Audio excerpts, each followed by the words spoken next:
Alright, we're back. We got the Ethereum under the microscope here. It's all about the Ethereum today. Previously we saw the Ethereum versus the Bitcoin. Now I want to talk about the Ethereum versus the US dollar.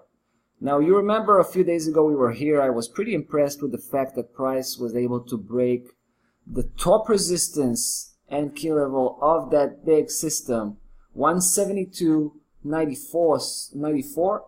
And it did that with a weekly confirmation. Let's have a look at that again. Right, this was the level 172.94. Take a look at the close, 173.95.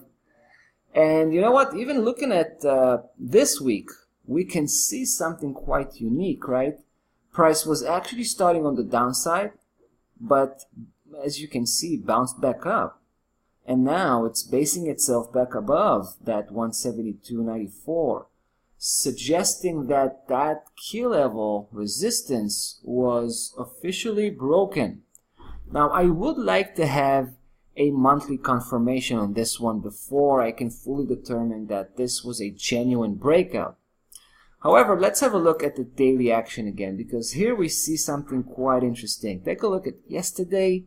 When price was on the downside, it started to build up some negative momentum, but at some point made a quick U-turn and bounced all the way back. And have a look where it closed. So I've marked that level, right? This is a powerful key level, because it's actually two key levels. We have the mid-high of the blue system, perfectly in line with the top resistance of the big system. So it makes it a stiff support at this point.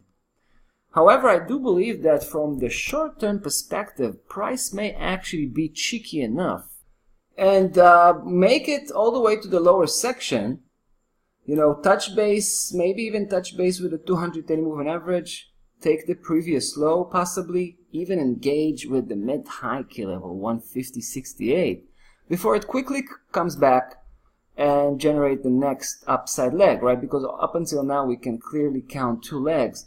Obviously, price is trying to build up the third one, but it just finds it difficult to break through that 172.94 on the way down.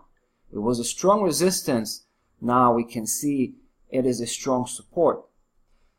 So yeah, at this point, I'm standing on the sideline. I don't have enough confidence to engage with a short position, especially looking at what happened here yesterday. And I don't think that coming back on a bullish position is safe enough at this point. Having said that, if price will show that it begins to turn around, right, it will show that it's just impossible for it to break through. Instead, it will begin to turn around. We'll have a visible turnaround, a couple of green days. That may be enough for me to pull the trigger again and reestablish my bullish position on the Ethereum. I have a relatively small, I kept a small, position on the Ethereum and focused on the Bitcoin because of the situation we saw on the Ethereum versus the Bitcoin. However, I will still be interested in taking part in an upside trend on the Ethereum itself if the right conditions will be presented. Alright guys, that's about that for the Ethereum, and that's about that for today. We'll see you tomorrow.